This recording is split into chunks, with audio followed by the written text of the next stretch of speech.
Good evening. Good to be here and see your smiling faces. Actually, I can't see your smiling faces, but I know you're all around the world, and welcome to the Townsend Institute virtual classroom for, I was going to say observable leadership. Actually, leadership is observable. For organizational leadership and for our new students in executive coaching consultation. Welcome. Scott Macon, co-founder, executive director, and I just hope it's a helpful time for you. And we want to structure it that way. It's going to be a big night and a good night. As you know, the format is going to be, I've got some content to go through that is designed for this, and you've got your handout so you can follow that along. And then we'll go into the Q&A part. I'm pointing over that way because that's where in the studio where that is, you have no idea, why am I even doing this stuff? It's all digital, right? But in the Q&A, remember, it doesn't have to be a Q&A just about the topic, certainly about the topic, because you got to learn this stuff and go understand the nuances of leadership here. But if you've got a different kind of question, that's fine. And then we've got special guest Joshua, and I think his wife Christy Straub, friends I've known forever, and they have a great leadership ministry. It's going to be a lot of fun to engage with him. Young guy, smart guy, he's accomplished a lot. You'll learn a lot from him or them. And then he will be around after he gives his content, and you've learned that. He has a whole PowerPoint presentation. It's going to be really good. But then, I'm going to throw him to the wolves, which is you guys. And they're going to answer questions that you have about the content. And it's always a real, a rich time. It's going to be good. Then after that, we've got Q&A to the rest of our time. And then hopefully you'll be learning on a traction level more stuff about what makes great leaders. So welcome. Hope it's going to be good for you. So grab your note, your handouts. I want to talk about the concept of being a leader that people want to follow. You ever had a leader that was your leader, they had the hat, but you didn't want to follow him. In fact, you really want to avoid him. Well, we don't want that, and we don't want you to be that. But there's the leader that's just kind of toxic and crazy. Well, hope you'll never be that. But then there's the leader that everybody wants to be with. And that's great, but that's not enough, guys. Be with does not equal follow.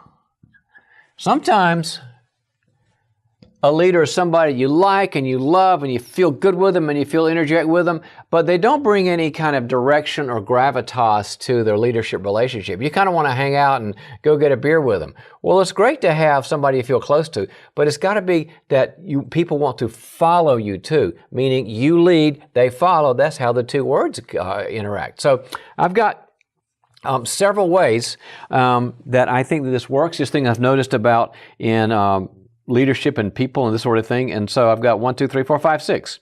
And we're going to go into them. We'll give you some tips and skills and examples of all this.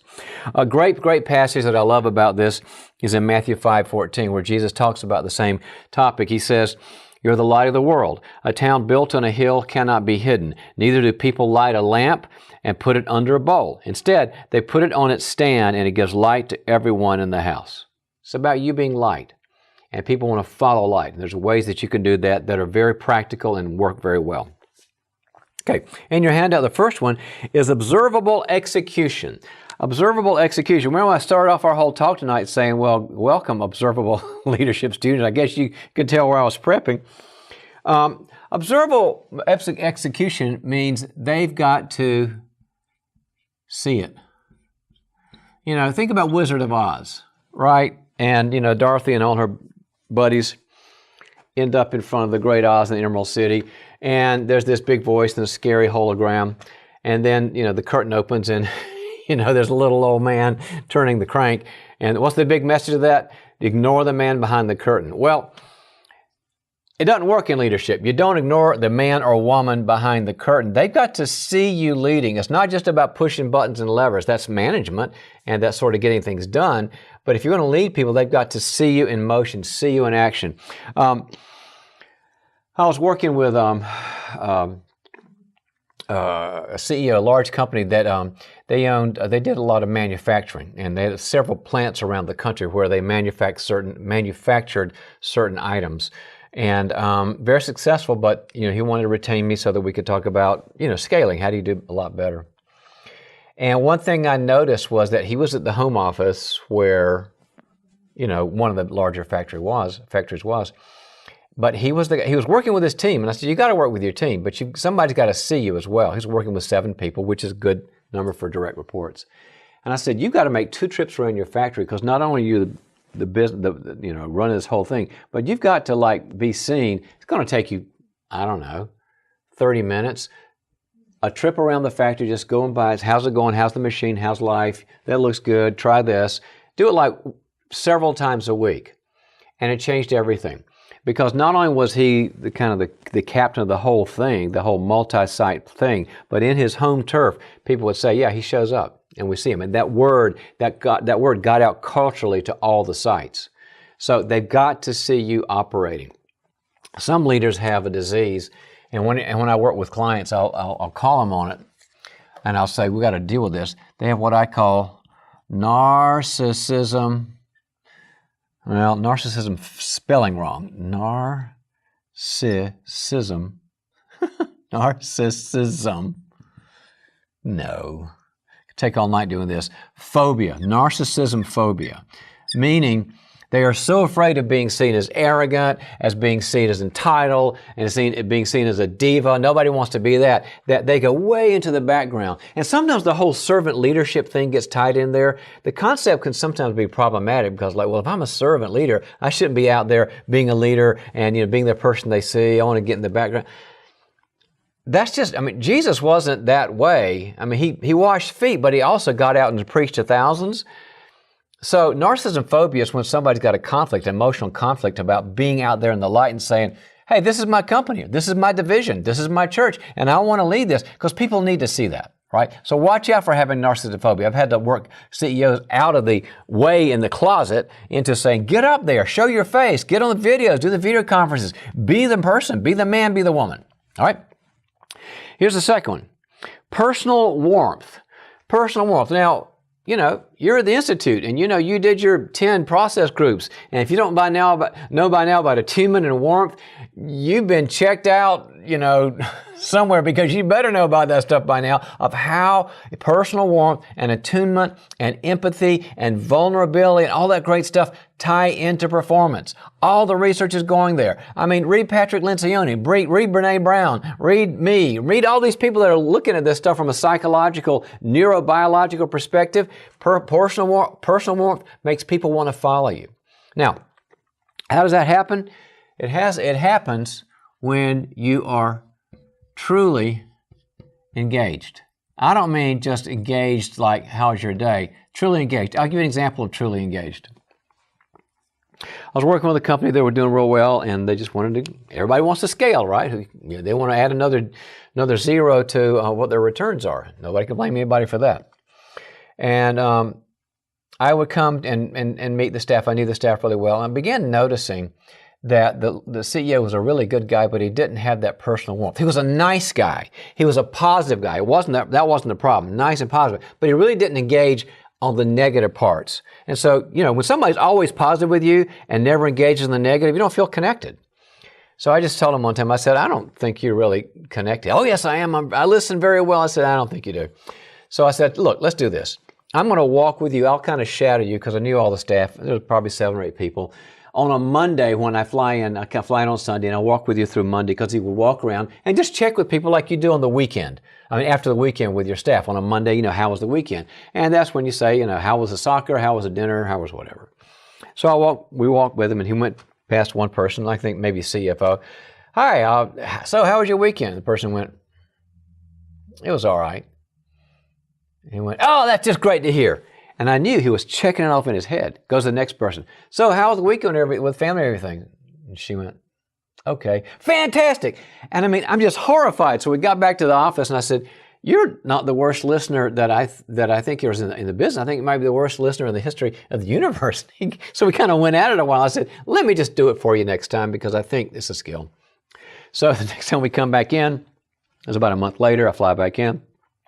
And I went to the first person and said, so, good to see you. How was the weekend? The guy says, it was all right. And I went, gosh, that doesn't sound all right. And the guy went, oh, no, it's fine, it's fine. I said, no, seriously. The CEO is with me. I went, seriously? It doesn't sound like it was great. He said, well, yeah, I really screwed up on an account. It cost us $300,000, and I beat myself up on it, if you don't know the truth. And I feel horrible. I went, oh my gosh, thanks for telling me. And he and the CEO and I went to the office, talked about it, worked it out, and the CEO just conveyed how much he still believes in him. Yes, it's $300,000, but he's a long-term, very talented guy, and he believed in him, and how he's going to learn from it. Okay, went to the next person. How's your weekend? Sorry.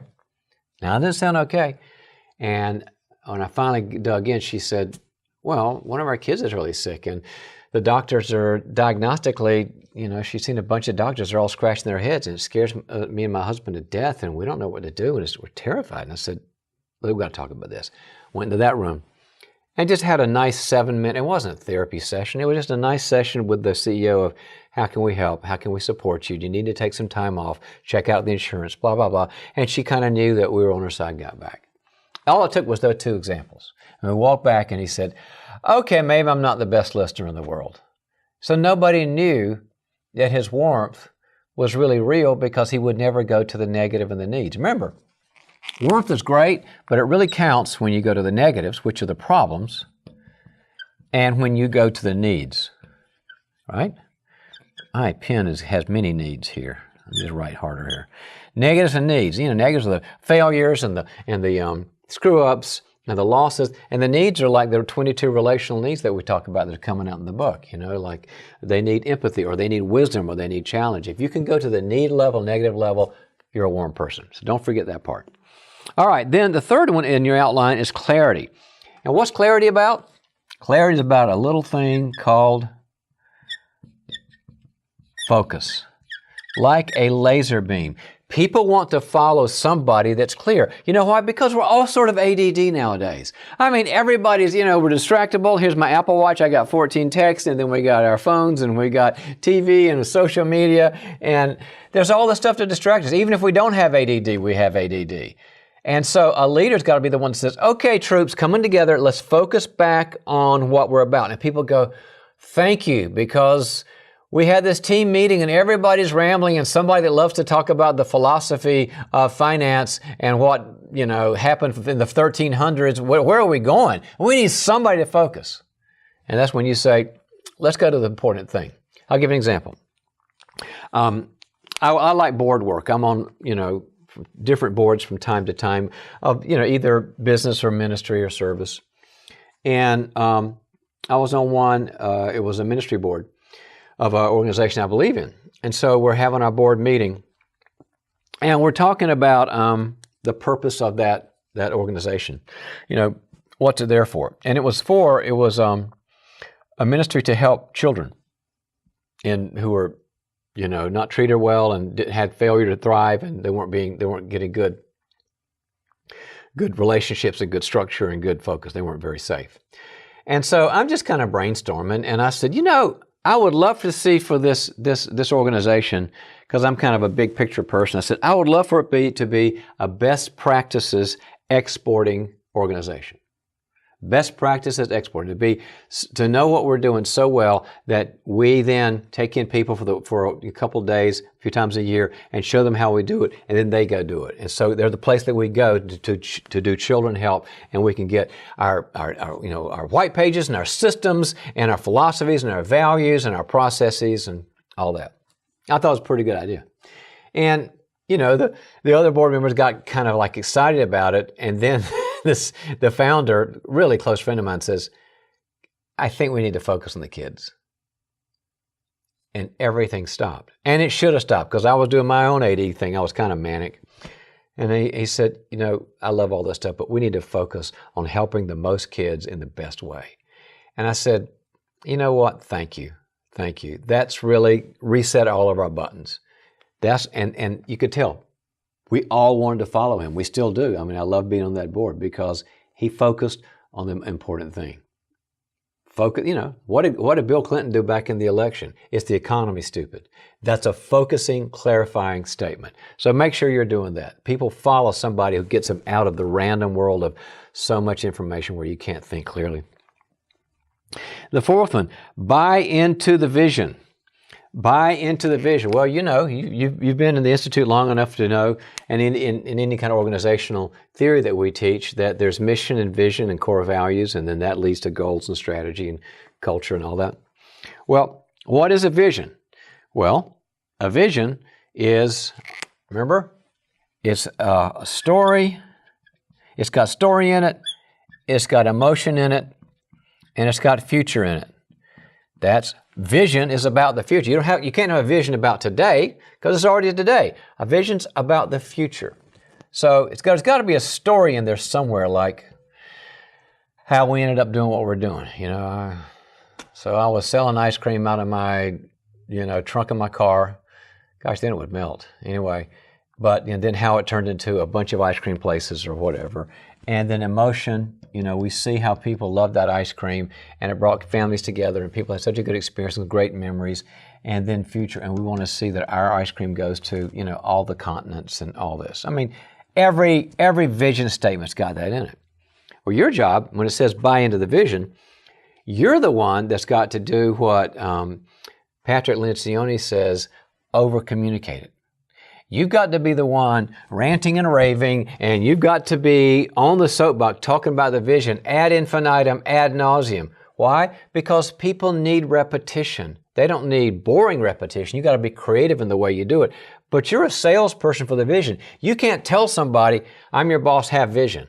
Because, they'll be just checking out on you. But you've got to say, this reminds me of our vision. Or, have a meeting with somebody and you talk about so-and-so and say, let me bring the vision back into place. Or you have, there's a million ways to do vision. You can have vision paperweights. You can have vision posters. You can meet at strategic meetings over a day or a weekend where you talk about vision. But you over-communicate vision, because when they see that you're not going to let it go and you believe in it, you've got feelings about it, and you've got story, emotion, and future, people go, it means something to me too.